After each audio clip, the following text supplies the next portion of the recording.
آدمی کو یقین کی دولت اس وقت حاصل ہوگی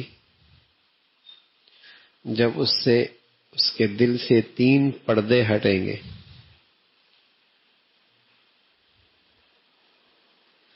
یقین بڑی دولت ہے.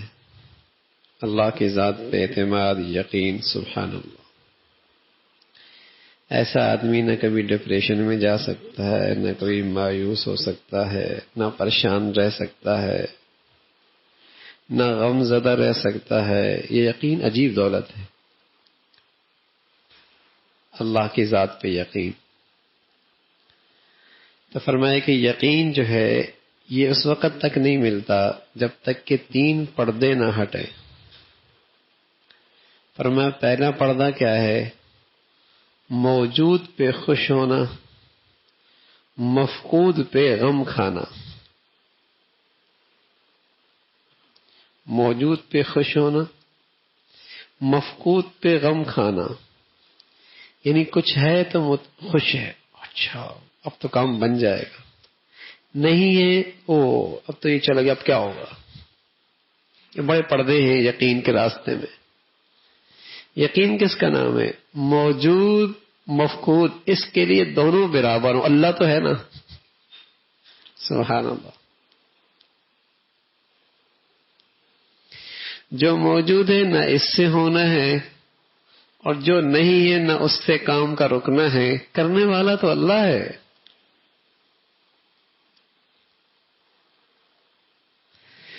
تو ابراہیم ابن ادہم فرمانے لگے کہ یقین کی دولت کے راستے میں 3 پردے حائل ہیں. ایک موجود پہ خوش ہونا، یہ حرص کی علامت ہے، حریص. دوسرا مفقود پہ ختم ہو گیا، مفقود کے میں چلا گیا، اس پہ غم کھانا. یہ آدمی غصہ کرتا ہے، اور غصے سے والا بھی جنت میں کوئی نہیں جاتا. تیسری چیز فرمائی تعریف پہ خوش ہونا. تعریف پہ خوش ہونا یعنی اس ذات کا اتنا اعتماد ہونا چاہیے تھا، اتنی عظمت ہونی چاہیے تھی. اپنی ہستی تو مٹ گئی، اپنی ہستی تو مٹ گئی، تعریف پہ کیا خوش ہونا. فرمایا یہ تعریف تو عجب کی علامت ہے، جس سے ساری نیکیاں ضائع ہو جاتی. اللہ ہم سب کی حفاظت فرمائے. ہے تو ہمارے اندر نہیں یہ چیزیں، لیکن تذکرہ اس لیے کر رہے ہیں کہ اللہ کرے عطا فرما دے، اللہ کرے اللہ عطا کر دے. ٹھیک ہے نا؟ کم سے کم تذکرہ کرنے سے یہ ہوتا ہے کہ حقیقت کا پتہ تو لگ جاتا ہے نا، کہ یہ تو پتہ لگ جائے کہ یہ ہمارے اندر نہیں ہے، یہ خوبیاں ہمارے اندر نہیں ہیں. تو کوشش بھی کر سکتے ہیں، اللہ سے مانگ بھی سکتے ہیں، لیکن حقیقت یہی ہے. تو یقین کے راستے کے یہ 3 پردے ہیں: موجود پہ خوش ہونا، مفقود پہ غم کھانا، تعریف پہ خوش ہونا. ہاں، یقین اس کے بغیر آ نہیں سکتا. یقین تو اس کا نام ہے کہ موجود مفقود اس کے لیے برابر ہو جائے. اللہ تو ہے نا، اس کے خزانے تو ہر وقت بھی بھری ہوئی ہیں،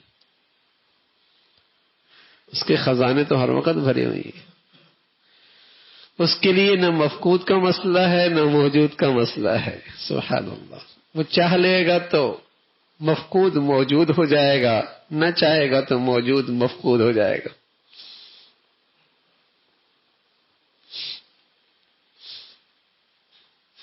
تو کل ایک بچے نے پوچھا کہ یہ یقین، یہ تینوں چیزیں پردے ہٹیں گے کیسے؟ یہ تینوں پردے ہٹیں گے کیسے؟ تو اپنے بزرگوں کی باتوں سے ایک بات ذہن میں آئی. تو بھائی اس کا راستہ بھی بہت آسان ہے. اس کا راستہ بھی بہت آسان. ہر چھوٹی یا بڑی، ہر چھوٹی یا بڑی چیز، ہر چھوٹی یا بڑی چیز اہتمام سے اللہ سے مانگنے کی عادت بناؤ.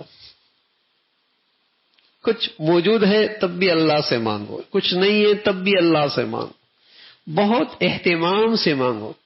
دیکھو سچ یہ ہے کہ آج ہمارا ذہن یہ بن چکا ہے اس سے ہوا، اس سے ہوا، اس سے ہوا، یوں ہوا تو یوں ہوا. کبھی یہ خیال ہی نہیں آیا کہ دعاؤں کی برکت سے ہوا، صدقے کی برکت سے ہوا، حاجت کے نفلوں سے ہوا، اللہ سے مانگنے سے ہوا. کبھی یہ خیال ہی نہیں آیا کہ اس سے بھی ہوتا ہے.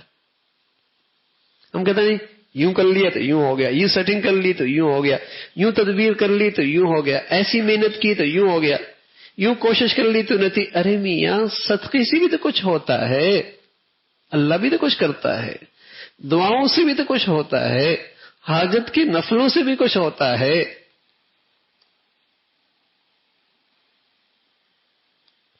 تو یہ تینوں پردے ہٹانے کا آسان راستہ بھی یہی ہے کہ ہر چیز چھوٹی یا بڑی اہتمام سے اپنے اللہ سے مانگا جائے. جب یہ نظر آئے گا نا کہ ہاں میری دعاؤں سے اللہ کی رحمت متوجہ ہوتی ہے، میرے مانگنے سے اللہ کی رحمت متوجہ ہوتی ہے، پھر اس سے یہ پردے ہٹیں گے کہ اس کے حق میں موجود مفقود برابر ہو جائے گا. کرنا تو اللہ نے. اور پھر تعریف پہ خوش ہونا کیا، میں تو اتنا محتاج ہوں کہ چھوٹی چیز بھی اس سے مانگتا ہوں، بڑی چیز میں بھی اس کا محتاج ہوں. میری ہستی کیا ہے؟ یہ تو اس کا نظر کرم ہے کہ بات بنی ہوئی ہے، ہٹائے تو تماشا بن جاؤں، وہ ہٹائے تو تماشا بن جاؤں. تو یقین بڑی دولت ہے، بڑی دولت ہے. اس کے راستے میں یہ تینوں چیزیں رکاوٹ ہیں. تو اللہ سے بہت اہتمام سے، چھوٹی یا بڑی تدبیر بن چکی ہو، منصوبہ بندی ہو چکی ہو، تب بھی اہتمام سے اللہ سے مانگو. منصوبے دھرے کے دھرے رہ رہے ہوں تب بھی یقین سے اللہ سے مانگو. حاجت کے نفل، دعاؤں کا اہتمام، صدقے کے ذریعے اللہ کی رحمت کا متوجہ کرنا، ہاں تب یہ پردے ہٹیں گے اور زندگی اس سے بنتی ہے.